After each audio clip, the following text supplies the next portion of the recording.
Hello, you amazing friends. This is your pal, Edwards here speaking, and I'm honoured to be with the amazing marriage, relationship, and love expert, Sue Geelan, today in today's life. How are you, Sue Geelan? I'm really good. Really, really well. I'm I yeah. guess. I've had an amazing weekend in Melbourne. So that was great. Mm-hmm. Yeah. One of my nieces, grand nieces, got married, so that was cool. Um, I know it was great. So, and I saw five. There was five of us of the seven of my siblings. So that was really good to see them. So it was great. So Yeah. in your world, everyone's having children and getting married in your world. That's a good sign, isn't it? I don't know whether it's everyone. I think they're all settling down, or it's the next generation now. And I don't really have a lot to do with the next generation. Oh. Look, So, Sue, great to have you with us. Sue, tell us a bit about what you do. You're a marriage, love, and relationship expert. You've been a counselor for years. Tell us a bit about what you do and how you help people in those three departments. um, yeah, no, funny enough. I'm just in November coming up to my 36th wedding anniversary. So yes, and and you sort of say, oh, but that's it's the same thing. If you want to learn how to be a millionaire, then you hang out with millionaires. You don't Hmm. hang out with people who are bankrupt. So if you want to learn how to be in an amazing marriage, talk to someone who's been in one for a long time because they've sort of somehow got the tools. But it's funny you say that because I talk to everyone, right? I have a lot of conversations every day and I work with all sorts of people. And I find that if you speak to someone who is single, you speak to someone who's divorced, you speak to someone who's married, you get such a different interpretation of what I can imagine. I think I've been guilty of this. Isn't it human nature to surround ourselves by people we agree with to make ourselves feel good, even though we're wrong? It's like that form of cognitive dissonance, isn't it, Sue Geelan? Yes, yeah. But the thing is, we can change that. We can change it. It's knowing, sort of what you want and where you want to go. And yeah, and it didn't, kind of just happen. Sort of my marriage didn't happen, sort of by accident. Um, I had come from a very Mm. abusive family. Um, father pedophile, mum was very Gosh. authoritarian. Um, so there was a whole heap of baggage that had to sort Yeah. of, that I was carrying around with me for for a while. And so when David sort of showed this interest in me, it sort of I gave him an out and sort of said, "Look, I wouldn't want to marry me." So look, Wow. you can go, and I'm okay with that because you're a really nice guy, and I wouldn't want you to settle with something, someone for someone less. So he just grabbed hold of me and said, "No, you're not going anywhere. We're going to do this together." Because it's funny, we've had this conversation before, and I've said this before. I love on this was going around on LinkedIn, Facebook, and Instagram. I saw this photo on LinkedIn. It had that whole generational trauma image where it had basically this sort of drawing of this grandfather yelling at their son, then this son yelling at their child, and then the person yelling at the next generation, but one holding up the shield, giving his son the thumbs up. In other words, there was this, it visually Yeah. showed this generational trauma. And basically, the point of it was the latest person said, I'm protecting my child from the generational trauma. And to me, I kind of think that's what you've done, which is very commendable. Very, very much so. Because, I left home at 15 and kind of just went, what the hell was that? And went, nah, Mm-hmm. I got to do something different. And so with David, we did. I sort of said to him that, look, we've got to make this work because I said, I don't have the emotional energy to have any more than one. I just said, I just want one. So we've got to make this work. Now, how are we going to make this work? And so we talked for hours on how are we going to make this work? And all that talking and stuff like this, I ended up developing an education program. And the education program is loving we. We've got to love the two of us together, and the two of us together, because love is there if we feed into it. And I have this suism. It is a suism that sort of says, as I said, I'm going to sue you. don't you dare sue no one here. But this suism is again, I probably sort of said it before, and I'll sort of say it again, is that we fall in love with who they are. We divorce or separate for what they do or don't do. Right? And this is the whole premise, is if that you are wanting a happy marriage, because we love one another when we first met. We love one another a couple of months later from when we first met. We got an attraction thing, the body thing that goes, oh, I got to pay attention here. And that sort of it puts us into that attraction, puts us into being able to spend time together, and we start talking and so forth, and love starts to grow. And because love is an emotion, but it needs to be fed. You've got to feed it, and we feed it what I call my 4 T's. All right, the T word is that we've got to spend time. Right, not just both of you sitting on the computers and your iPhone scrolling through all your Samsung, not just like all the Samsung or friggin' any phone. Your Samsung S23 Ultra 5G. Yeah. Sorry, please carry on, Sue. No. So we've got to spend time together, and in that time we talk. We talk not just about, past stuff, but we talk about future. We talk about, sort of the dreams that we have together, what we want to do, where we want to go, how do we want to live our lives? Because when we're sort of doing the dreaming, it becomes exciting. It's like, hey, I want to go over there. Because, if we get stuck in what we're doing, and we just, we get stuck in life and the work and the kids and everything like this, then we become a mouse on a wheel. And we just do the same thing we always done, and we're going 1,000,000 miles an hour. Yeah. Right? But when you kind of can look up and we're going and we can dream together and, visualize kind of what we want in terms of a future, then that becomes exciting. It's like, I want to get there. So let's plan it. Let's make it happen. Let's do what we need to do to get there. And that then becomes fun. And I'm telling you, relationships should be fun. I usually sort of say, if we're not having fun, then something is wrong. Go and see someone. More importantly, come and see me. Okay. I got a funny experience, and this is like 25 plus years ago, pre-Lassie, very pre-Lassie, who's amazing, right? And I remember I had this girlfriend, and she was a drunk, right? She was the most high-stress girlfriend ever. Right. And after 4 weeks, after about 6 weeks, something like that, I ended the relationship on the basis of, I'm just so stressed out. Like 6 weeks ago, I used to be the most chilled character ever. And I'm biting my nail. I don't bite my nails. I'm biting my nails. Right. I've never been like this. Right. And I remember that. Well, we get shaped by our partners, mainly because they are significant to us, and what they say matters. And so, if we're more sort of, giving and loving and things like this, we will almost give up a part of, who we are in order to sort of to keep the relationship, or to keep, the sort of the person and so forth. Whereas, and I've got this sort of statement from my Loving Me program is, in order to have an amazing we, you must have a strong sense of me. If you don't have a strong sense of me, then we're using or trying to use our partner to make us feel good, to make us, sort of love who we are. And now I believe I was very guilty of that. Is that codependent behavior? Because I used to do that all the time. Very much so.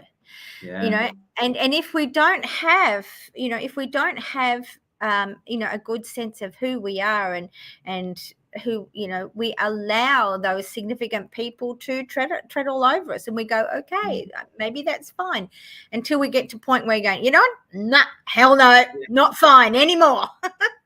I remember, I got another funny one again, a long time pre-Lassie, right? But until I discovered the amazing Lassie, I had another funny one.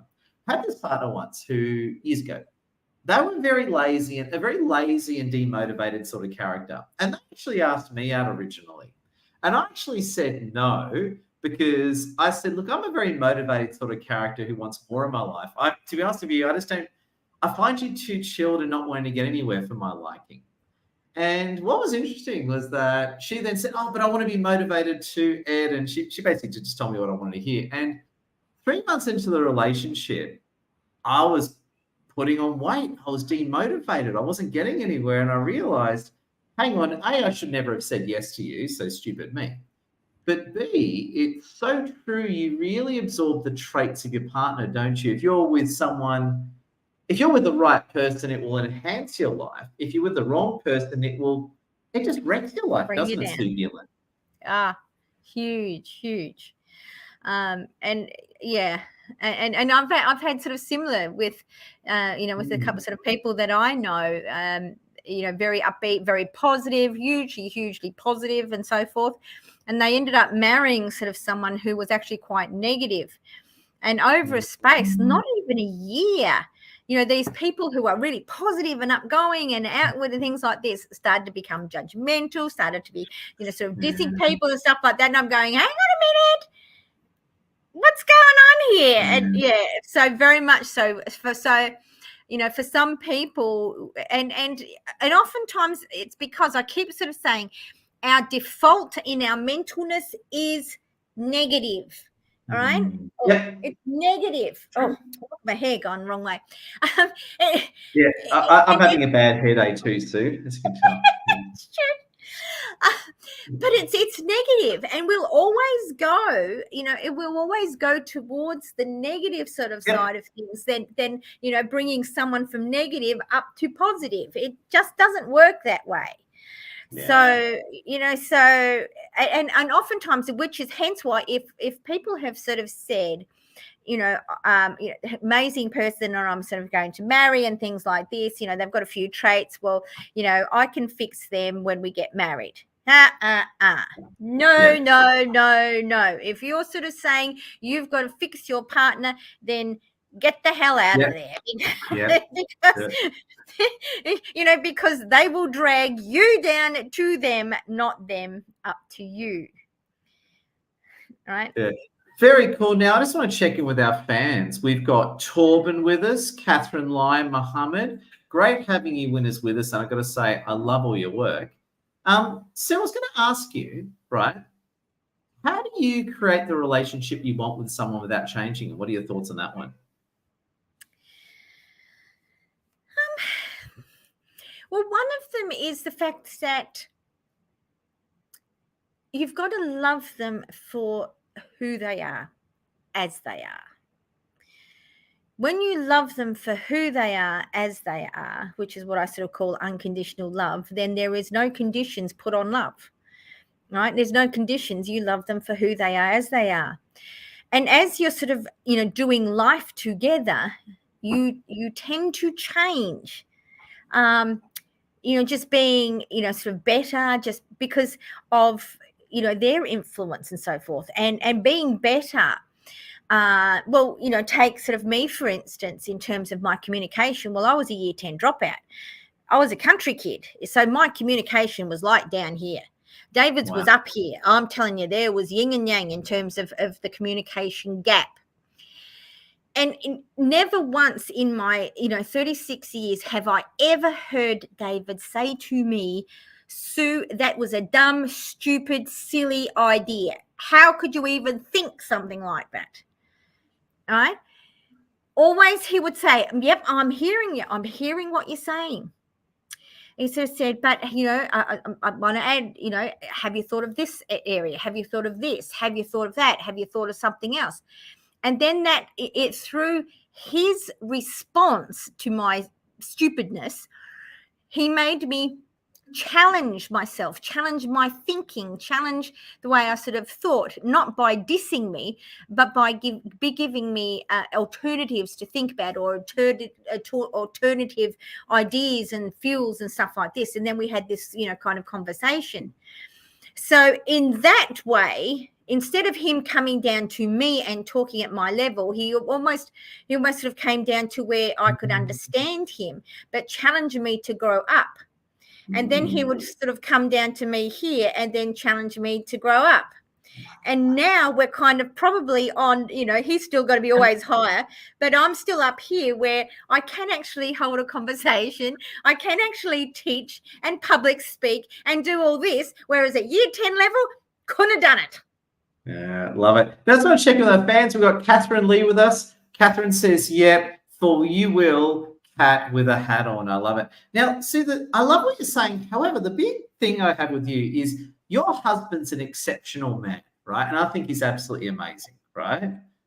I want to ask you, for anyone, be it male or female, go straight, whatever, it doesn't concern me, but I want to ask you, for people who are with the non-ideal partner, for those that are listening who have a partner that is negative and pulls them down, right? What do you say to them to handle those situations? Because to me, a lot of people listening will be in that position. And I'm just being honest, right? What do you say to people with a negative partner putting them down? It's easy to say divorce them and move on and give sort of a red-pilled response. But what's something that's a notch lower than that that's more reasonable? One of the things is that, for starters, you got to believe in yourself. You got to love who you are and know that you are enough. And instead of that, instead of kind of sort of trying to, fix them or, do anything, is just respond to them in your loving way in terms of, loving them to help them grow and develop and become better. But you don't do it by yelling and screaming at them. You don't doing it by pointing out their flaws. You're doing it by sort of saying, hey, this is great, but, could we have done this better? Rather than you didn't do this or you didn't do that. It's sort of like, okay, is there, let's do a debrief about this sort of situation. Could we have done this better? What's your thoughts? What's my thoughts? Now, what are we going to do that perhaps will do this better? It's about, oftentimes it's about finding solutions. It's still about living your own life, but sharing it with your partner, sharing it with sort of someone by, and allowing them to live their lives their way, but also working as a team or trying to get to a team by sort of saying, okay, how do we do this? Let's get your input. Let's get my input. Now, because again, I keep saying there is 3 entities in your relationship. There is a me, and there is a we in your relationship. As a me, you've got to live your life. There is no ifs, buts, and maybes. Nobody can live your life for you. As the other me, your partner's me, nobody can live your life for you or for them. They have to live it for them, and they have to discover stuff in their own self. As a we, it then becomes, well, what are we going to do? Take your strengths, take my strengths, and then let's create an amazing we. How are we going to do this? Interestingly, right, and I hear this a lot. I know a lot of fans. And we've got Kez Wickham with us. Kez Wickham from Facebook. Kez, we love you. Big thank you. And Kez Wickham says this: could not agree. You need to know that you're enough. Kez, well said. I just want to check in with our fans. So if you've just come in, smash that like, share, and comment. Say hello. If there's anything you want us to discuss, throw it in there if we're allowed to within guidelines. And connect with Sue Geelan, who's an amazing marriage and relationship expert and counselor. Now, Sue, I get asked this one a lot, and I've been in the situation too. Let's say you have a partner that yells a lot and can be abusive, right? How do we handle them? Do we yell back at them? Do we fight fire with fire, or do we dominate them? How do you handle a partner who's abusive? Let's just say verbally, or keep it easy, like they're just verbally abusive. How do you handle that? One is that the more that you answer, any accusations, all right, the accusations coming, the abusive partner is probably accusing you left, right, and center, using the word you. And when you hear the word you, it feels like an attack. So we've got to then defend or justify back, right? Realizing that in order to, if you're doing that, you're going to put fuel on the fire, and it's going to get bigger and bigger. Don't take the bait. Don't take the bait. All you have to do a lot of times is just sort of say, yep, I'm hearing what you're saying, but I know that you're hurting, and I know that you're hurting at this minute. How can I help you? How can I support you? What do you need me to do? Gotcha. And it's like, well, if you just did this, and I thought, yep, I understand, and I get that, and we can deal with that in a minute. But at this moment, how can I help you? How can I support you? What do you need me to do? It's a real pacifist. I like it in a way. Now, again, I talk a lot about toxic people. In my line of work, I deal with a lot of people. And unfortunately, I've become an expert in dealing with toxic people. It's kind of funny you say that, because that's how I handle toxic people. I take the real pacifistic. You're still assertive, but assertive in a very pacifistic sort of way. Yeah. Because because you've got the logic, they are in the emotion, and the emotion will just get them all the time. And logic, when someone is in high emotion, then logic has gone out the window. It's flown, it's left the building. Right? Don't talk, because they cannot hear you. Do you get this? If you're talking to someone in high emotion, you may as well be speaking gibberish. They cannot hear you. All you can do is help and support them. That's all. Well, Right? it's a bit like in policing, actually, right? Being an ex AFP officer. So if you let's say you're detaining someone, Catherine says, "Be careful for the dishes flying." So you got to dodge, right? So dodge, right? But interestingly, in policing, if someone's in high emotion, or let's say they're on something, right? Quite often, and let's say someone's drunk is a very good example. You might have to arrest them and literally leave them in a cell for a few hours just to come down until you can have a normal conversation with them. You're right. So especially if someone's under the influence, you could tell them that the earth is round and they wouldn't believe you. No. And so there's no point. Otherwise, we get dragged into their drama.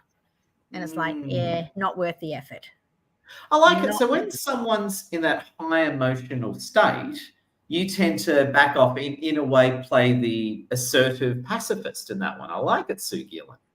Yeah, no, well, you have to, because there's nothing else. I mean, you could sort of say, well, look, this is your stuff. You deal with it. I'll see you later. I'm leaving now.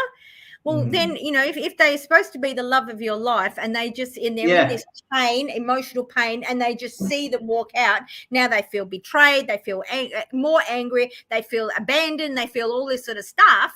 Whereas if you can sort of sit down and even just, even if you just, put your hand on their hip or something, I'm here, I'm not going anywhere, I'm here to support you and help you. What do you need me to do? And just ask the question. And when you ask the question and you just sort of keep doing this, then the brain kind of sort of starts to have to try and answer it. But then I suppose that's it, because if two people are having a fight and one just walks out on the other one, that would be, in a way, that would be a big breach of trust, wouldn't it? That would be the start of the end, wouldn't it? Because I think you're right, actually.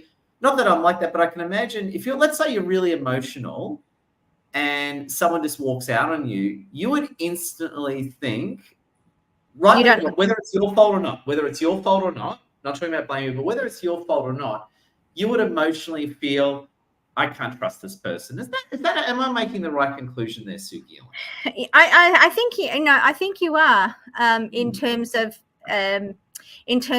sort of feeling abandoned.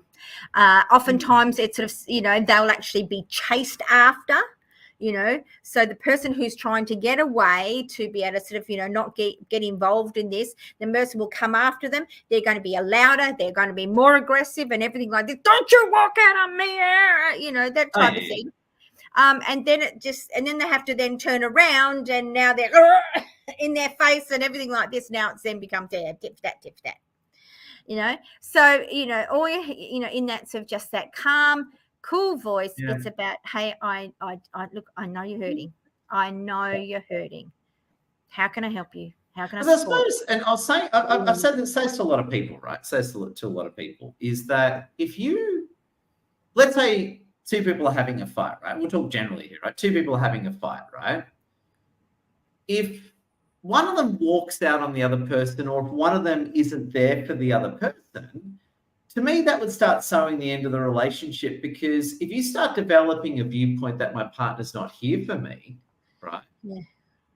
They don't care when I need them the most. They don't care. So in other words, who's this person? They're just a housemate, right? Like, to me, that's the way I've started to form that view, because to me, when two people fight, right, for rightly or wrongly, right, they should still be there for each other. The moment a person walks out, I think that's creating the end of the relationship. It could be if it's done often enough, Yeah. I mean, all the time, like it's a frequent. long enough and often enough. It sort of can be. It's certainly a red flag, and we often don't. We won't forget it.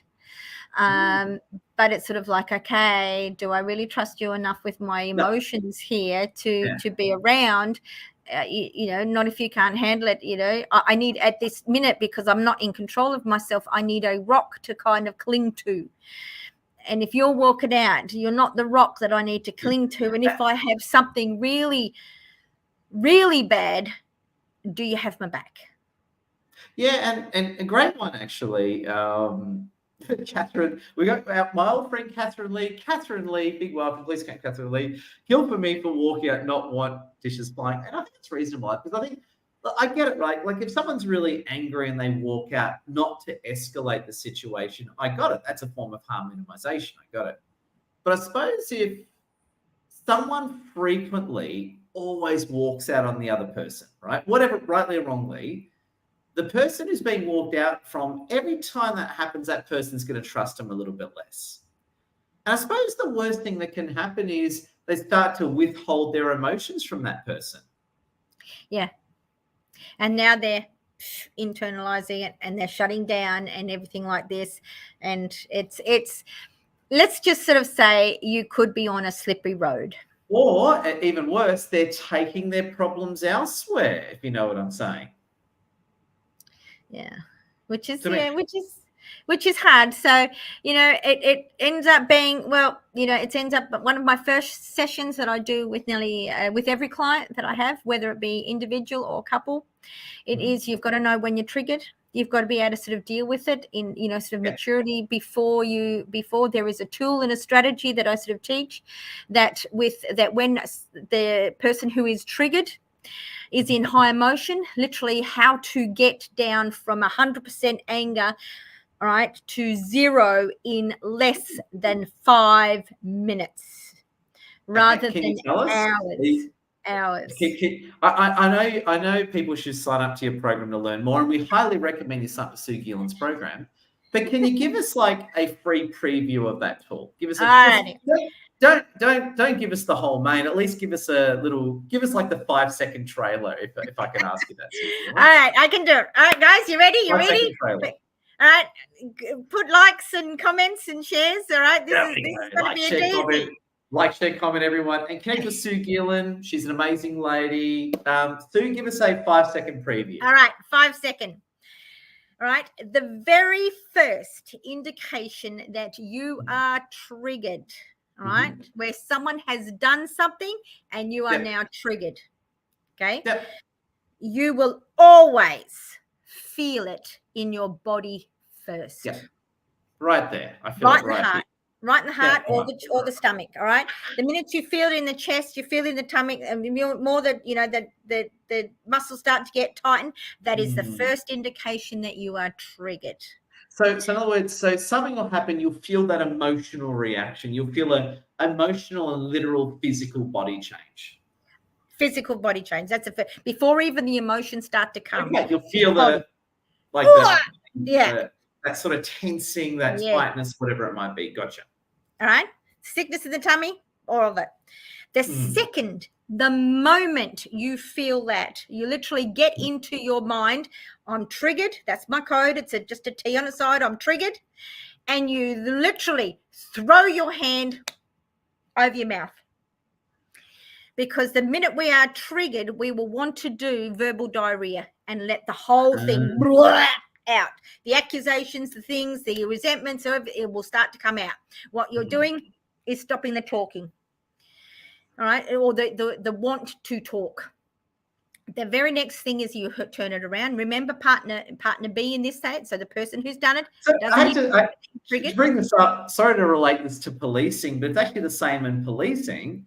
If you're in court or you're dealing in a high stress situation, sometimes if you're triggered, you just keep your mouth shut. Don't say anything. There's nothing wrong with maintaining your right to remain silent. Be it you're the cop or the suspect. You hear that? Even lawyers will say that to their clients, regardless of whatever you feel, just don't say anything. Just keep your mouth shut. Let me do the talking. So that sort of thing it's a bit like how a lawyer will tell their client what to say and what not to say, and say, if you feel triggered, just keep your mouth shut. It's a bit like the same thing, isn't it, Sue? Same, right? Drop triggered, and you go and lie down on the bed. I like it. It is a physical impossibility to be angry lying down. Can't do it, because anger needs movement to feed itself. When you're angry, what do? We stamp all over the place. We flail our hands everywhere. We're kind of doing all this, right? The more that you are the more animated you are, the angrier you will feel. If you lie down still, the anger will just simply dissipate. Then you've got to breathe.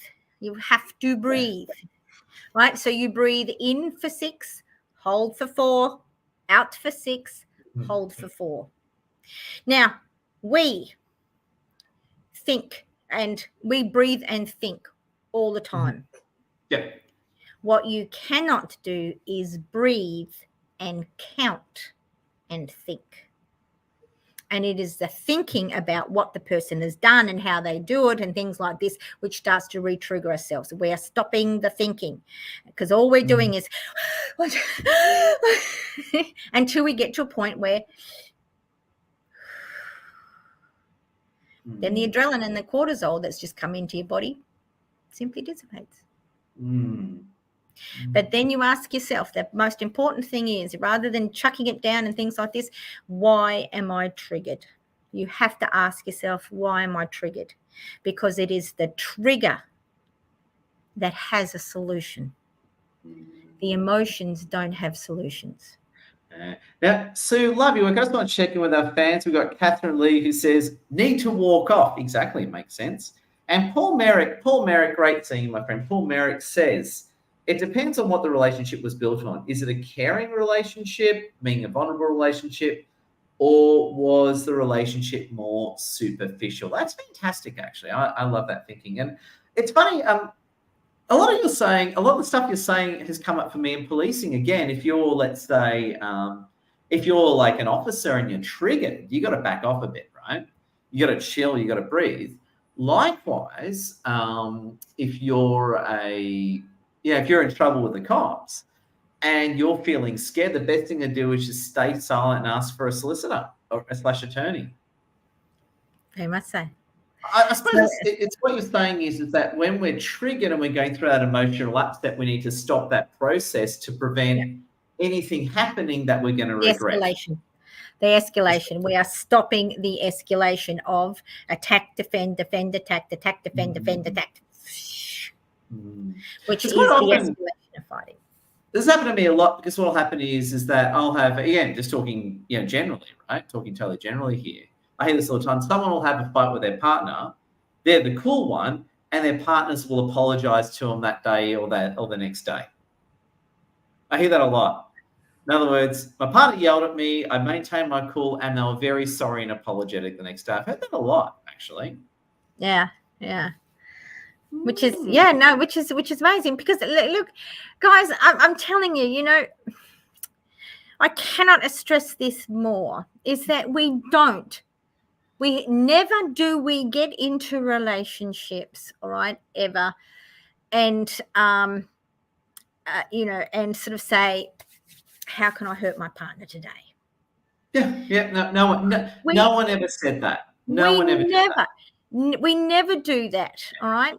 So why do we assume that that's the first thing that's going in through our partner's mind, is they want to get us. They're out to hurt us. Yeah. Right?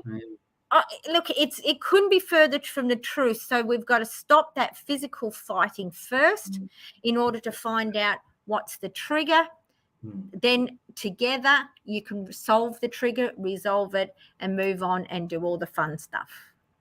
Oh, Sue Geelan, I love it. And Sue, I just want to say a big thank you. Now, to all our fans watching, please like, share, and comment. And Sue Geelan, we've been on here for 35 minutes. I was originally planning just 15 minutes, but like a good movie, you've just drawn me into the action.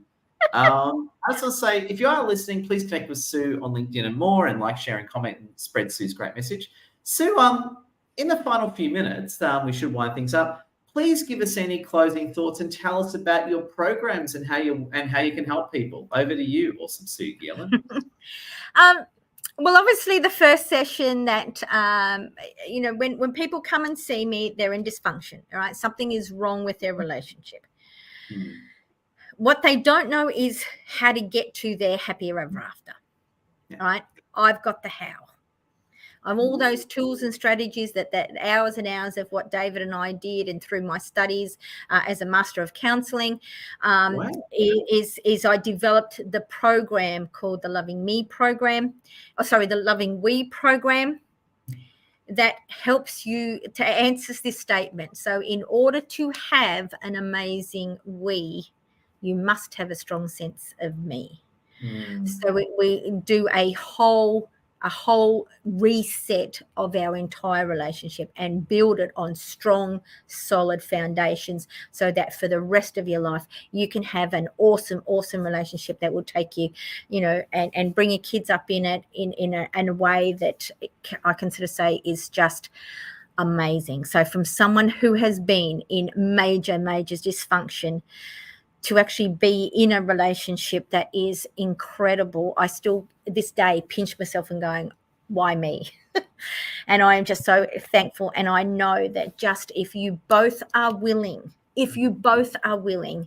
right, to play with each other, right, in terms of getting your relationship up and running and building a new one, then come and see me. Love it. And just very quickly as well, you're very highly qualified. I've been to your office. You've got a range of qualifications. Tell us a bit about your master's in counselling. Like, what was it like? What kind of projects did you just more out of professional curiosity? What's a master's in counselling like?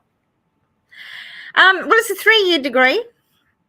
So I've actually remember I sort of said I was a year 10 dropout. So with a year 10 dropout who's got masters and all these qualifications. Yes. So I guess you made a great comeback later in life, didn't you? Yes. I'll either praise him up or curse him that I had to do all the study, the pain and the suffering of studying. But no, I've actually got 4 degrees. I've got a Bachelor of Arts in Psychology. I've got a Bachelor of Commerce in Management. I've got a postgraduate. I've got a postgraduate in psychology, and then a master's in counselling. So, yep, I kind of got it all. And no, I am not doing a PhD. Yeah, you've had. And just so you know, no one's suggesting that. I was not suggesting that. I think for a year, it's funny. It's sort of like I use. And by the way, I'm not competing with you. You're pretty cool, but I'll use me as a funny example. So I spent years growing up in the foster system, and I had a point. I was a teenager. I had trouble reading and writing, and I did a graduate diploma. I did postgrad in marketing at Monash University. So it's funny how. And I love what you said at the start of our discussion, how you grew up in, and sorry to say, but you grew up in such dysfunction, and you did not carry the dysfunction with you. I suppose you left the dysfunction with you. It's not something you're passing on. And I got to say, I'm going to commend you on that, because the problem that I have, and I've been guilty of this too, a lot of people they'll blame the current situation from their upbringing. And my answer is, I got it. You had a terrible upbringing, but the trauma stops with you. You don't have to carry on the crap you were brought up with. Is that a fair remark, Sue Geelan? Oh, it's a huge one. In fact, we cannot change what's happened to us. We cannot change what's happened to us. But, and one of the things, again, another Sueism, I've written a book. I've written a book now on this, which will be on Amazon at some point in time within the next couple of weeks. But it's saying, stop letting your turf define your worth. All right. Stop letting the significant people that have been in your life define who you are now as an adult. Yeah. It's not worth it. They hurt you once. It's now we who hurt ourselves reliving the crap of the past. We got to stop it. And some people says you got to process that stuff. No. You don't. What we need to do is sever the emotions that we've attached to that. Sever the emotions, but then sort of say, and listen. And I think decide to let it go. I think there comes a point in anyone's life. And Catherine Lee, love you. Catherine Lee, we love you. Catherine's loving the chat. I think it also comes at a point as well where you have to decide, whatever happened here, I'm walking away from this. I want nothing to do with it. It's not who I am. I'm out. I think we've got to make that adult decision to move on. You have to. And as Lucas just said, we can either, I call this, our wonky house. All right. So from our past, we end up building a wonky house with unstable foundations, crooked walls, roofs that not fitting on, and so forth, muck that's all in here. Until we give ourselves permission to bulldoze it down and go, you know what, that is no longer serving me. Now I need to build it up, and I show you how to do that. Yeah, not bulldoze it, nuclear strike. Nuclear strike. So that you can sort of say, and rather than getting people to say, look, you can come here and no further in your wonky house, you can sort of say, you know what? Nah, world, come experience me, because I am friggin' awesome, because you built yourself up. Sue Geelan, I love your work. Sue, it's amazing. And friends, if you are watching, please connect with Sue Geelan on LinkedIn. Have a chat with Sue. Sue will absolutely look after you, and we love, trust, and highly recommend you. Stu, thank you for joining us. Final closing thought to you, and we're going to finish off on your pearl of wisdom. My pearl of wisdom: stop letting your past define your future.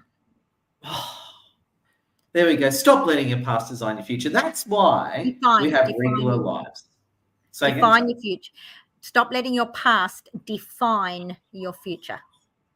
Isn't that amazing? Friends, wherever you are in the world, give Sue Geelan a round of applause. Sue, I'm going to say you're amazing. I appreciate you. We all appreciate you. Thanks, guys. Love you out there. I'm just trying to get my business and just trying to change the world one couple at a time. That's all I can do. And I just want to help people to have their own or build their own amazing relationship. That's my goal.